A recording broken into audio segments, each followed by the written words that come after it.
싸구리는 아니에요. 안 싸요. 압도적인 세계 최고의 K2 흑표, K9 자주포. 그런데 K방산에 한계가 있어요. 우리가 전쟁이 딱 터지면 북한은 어디를 먼저 때릴 것 같습니까? 점점점 방산 수출 시장에서 한국에 대한 견제가 심해질 수밖에 없어요. 그래서 조건으로 키워나가야 되죠.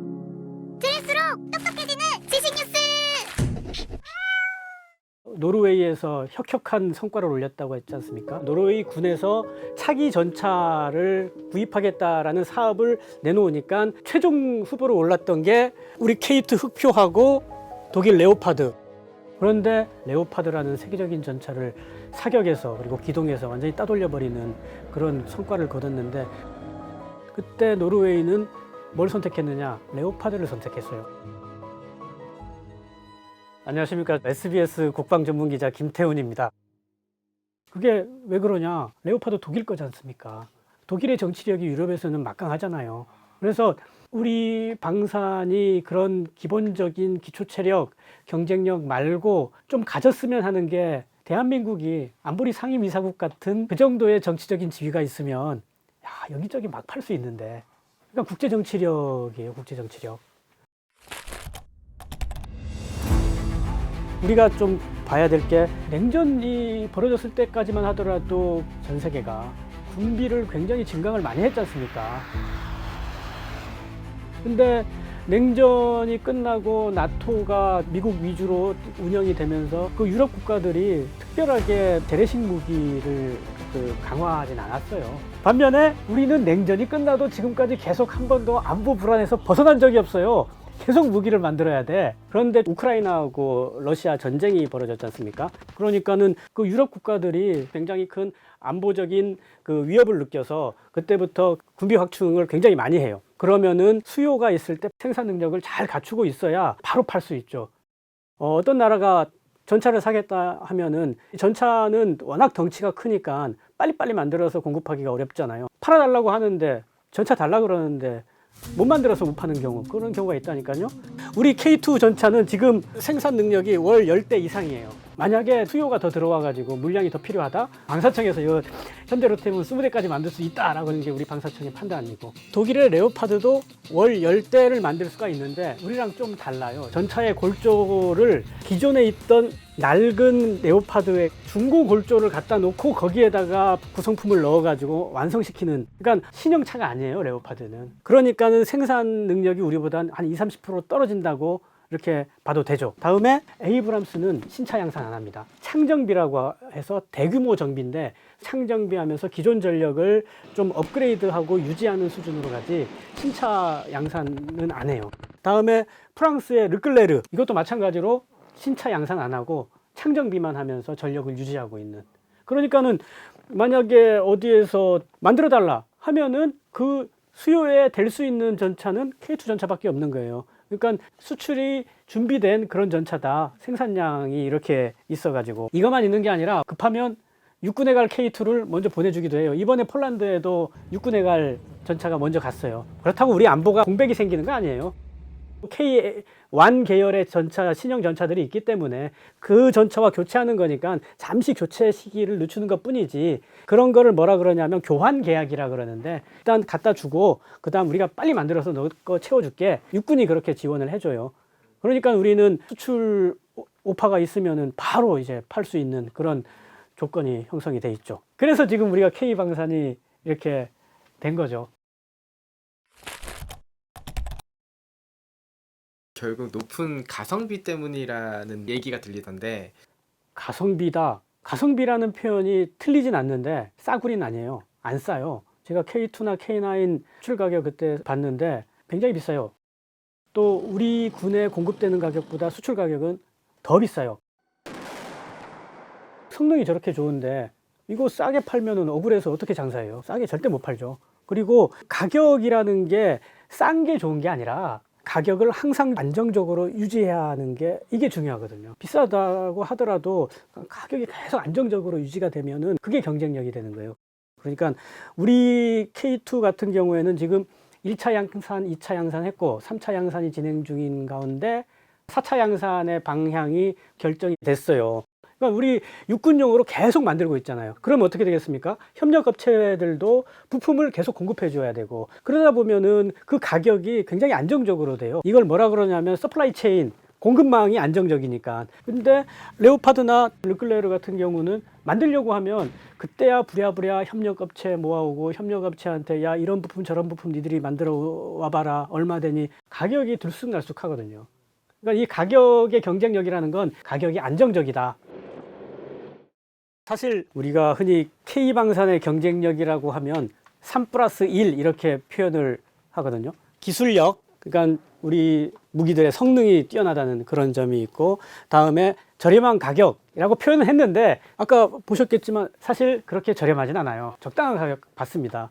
다음에 생산력, 다른 그 경쟁국들의 방산은 우리만큼 빠르게 생산할 수 있는 기반이 없어요. 우리만 갖추고 있어요. 그래서 어떤 나라가 어떤 무기를 요구한다 하면은 우리는 즉각 만들어줘 버리는 그런 게 있거든요. 여기에 하나 더 한다면 범정부적 지원이라고 할 수 있는 게 3+1의 1입니다. 범정부적 지원은 뭐냐면, 방사청은 원래 그 업무 중에 하나가 방산수출 지원이니까 그 역할을 열심히 하는 거고, 국방부나 각군 지휘부는 해외에 나갈 때마다 방산 마케터 역할을 해요. 신원식 국방장관이 호주를 방문했는데 일정의 절반은 우리 함정 수출 뭐 그런 마케팅 하는데 일정을 할애했을 정도고요. 다음에 수출입은행에 자본금을 많이 쌓아놓고 그 자본금 대비 몇 프로를 수입국에다가 대출해주는, 그것도 중요한데 우리 정부의 금융기관들은 수출금융을 일으켜가지고 많이 도와주죠. 우리는 지금 폴란드 같은 경우는 80%, 85%를 대출을 해줘요. 폴란드 입장에서 수입액의 80%, 85%를 우리가 돈을 꿔주는 거예요. 그러니까 수출금융을 잘해야 돼요. 사실 우리가 환수할 수 있는 노하우가 뛰어나면 100% 꿔줘도 돼요. 프랑스나 영국 같은 경우에는 그 수출금융의 노하우가 뛰어나가지고 무슨 수를 써서라도 돈을 받아온다는 거예요. 결국에는 수출금융이 굉장히 발달해야 방산도 동시에 같이 클 수 있는, 방산 수출도 늘어날 수 있게 되는 거예요. 이런 게 우리의 방산 수출의 경쟁력이다라고 할 수 있는데, 우리의 이 3+1 경쟁력과 좀 상충되게 한계가 있어요. 아까 말씀드린 국제 정치력, 우리는 그런 국제 정치력이 없어요. 아직은. 방산 무기 시장의 한계라고 하면 일반 상품과 너무너무 다른 게 이 무기거든요. 이를테면 삼성이 휴대폰을 만들었다, 품질 좋고 가격 싸다 하게 되면 미국도 살 테고, 러시아, 중국, 뭐 이란, 시리아 다 살 거예요. 근데 지금 제가 이렇게 열거한 나라들, 어떤 나라도 우리 무기 안 삽니다. 우리가 그 나라의 무기를 못 팔아요. 미국은 애초에 자기들이 좋은 무기 만드니까 너네 나라 무기 살 이유도 없고, 또 진입장벽이 높아요. 무기 시장의 진입장벽이. 그리고 러시아, 중국은 사회주의 국가잖아요. 서방의 핵심 기술, 서방의 첨단 구성품이 들어간 무기가 들어갈 수가 없어요. 그리고 뭐 이란 같은 경우도 서방 국가들이 굉장히 적대시하는 나라고, 시리아 전쟁이 계속 벌어지고 있는 나라고. 그러니까 시장이 굉장히 한정적이라는 거. 그런 한정적인 시장인데다가 유럽 같은 경우는 텃세가 있죠. 이번에 폴란드도 그렇고, 호주의 K9 팔 때도 그렇고, 이집트의 K9 팔 때도 그랬는데 현지 생산 조건으로 팔아요. 우리가 만든 구성품, 부품 다 갖고 가가지고 조립을 거기서 하는 거잖아요. 그러면 그 나라는 일자리를 얻을 수가 있어가지고 자기들도 나름대로 산업을 키울 수 있으니까 현지 생산 되게 좋아요. 특히 EU가 회원국들한테 EU 무기의 쿼터를 20%였는데 그걸 지금 50%로 올리자고 하고 있어요. 그러면 우리 시장이 유럽의 80% 시장이었다가 50%로 확 줄어버리는 거죠. 그럴 때 현지 생산으로 수출을 하면 K2나 K9을 폴란드에서 자기들이 만들어가지고 팔 거 아니에요. 그러면 거기에 들어가는 부품이나 구성품은 다 우리 거예요. 우리가 돈 버는 거죠. 물론 조립하는 그 단가는 폴란드가 먹는데 그래도 우리가 돈을 더 많이 벌게 되는 거죠. 그래서 완제품을 수출하는 것도 좋지만 현지 생산 조건으로 팔거나 그런 식으로 하면서 시장을 키워나가야 되죠. 지금 점점점 방산 수출 시장에서 한국에 대한 견제가 심해질 수밖에 없는데 워낙에 잘해버리니까 그런 거를 넘어갈 수 있는 방법들이지 않을까, 그렇게 생각합니다. 돈에서 조립한다고 했을 때 안보와 되게 직결되고 또 기술 유출이라는 문제가 생기잖아요. 그래서 EL이라는 게 있어요. 익스포트 라이센스라고. 우리 FA50에 우리 K2 전차에 K9 자주포 80, 90% 국산화돼 있지만은 어떤 핵심 기술들은 우리 게 아니란 말이에요. 그럼 그걸 수출할 때 원천 기술 국가로부터 우리가 허가를 받아야 돼요. 내가 저런 나라에 수출하겠다, 저런 나라에 수출하겠다. 그럴 때 자꾸 문제가 생기는 게 이슬람 국가예요. 그러니까 서방 국가가 아주 고급 기술이 들어있는 구성품을 이슬람 국가에 가는 걸 좀 꺼려하는 경우가 종종 있어요. 우리도 미국에서 어떤 무기를 사왔을 때 미국이 아예 열어보지도 못하게 하는 부품들이 있습니다.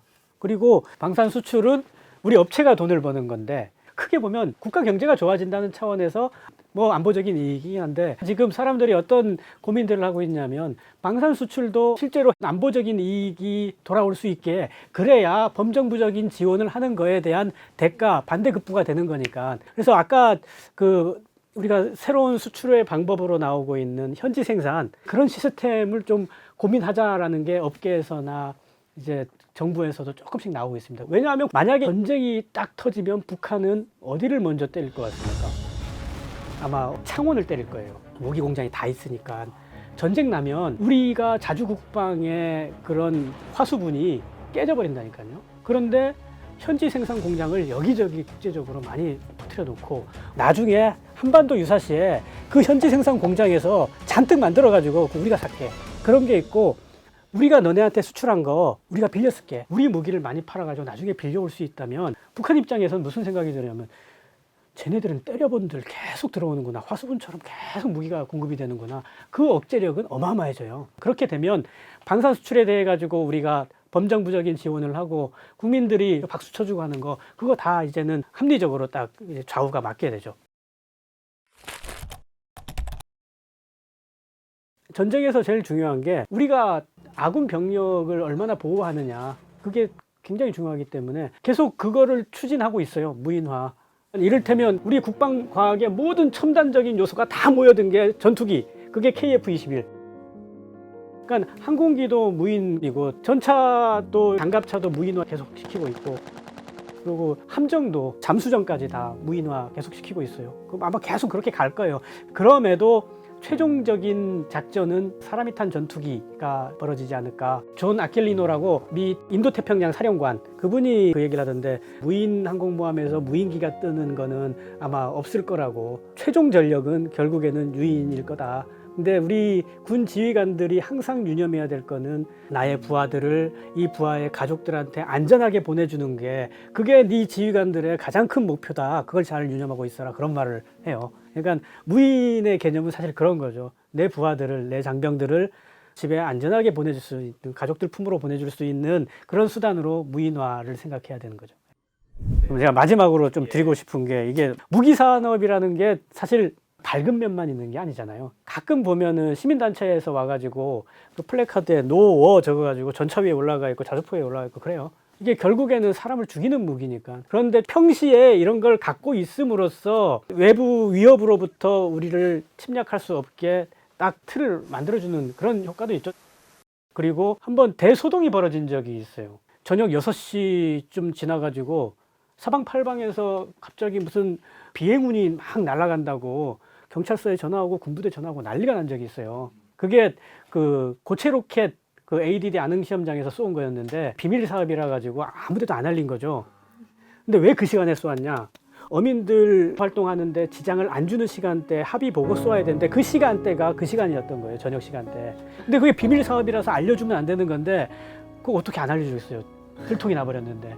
그래서 막 그 사람들한테 혼란을 줬다고 욕을 많이 했었는데 오죽했으면 그때 쏘겠어요. 자기들도 편한 시간에 낮에 쏘고 6시 되면 퇴근하고 싶죠. 근데 무기는 그렇게 개발하는 거예요. 북한 보세요. 서해에서 쏘아가지고 내륙을 관통해서 동해로 떨어뜨리잖아요. 미국이나 중국 같은 경우는 사막이 있어요. 사막에서 막 쏴도 돼요. 우리 그렇게 할 수 있을 것 같아요? 우리가 서해에서 쏘아가지고 우리 국토를 지나가지고 동해에 떨어뜨린다? 우리 그거 못해요. 되게 어렵게 개발해요. 그래서 우리가 개발한 이런 무기들은 참 그 애환이 많이 깃들여 있는 무기다. 그렇게 알아주셔야 돼요. 오늘 교양일을 부탁해 여기서 마치겠습니다. 감사합니다.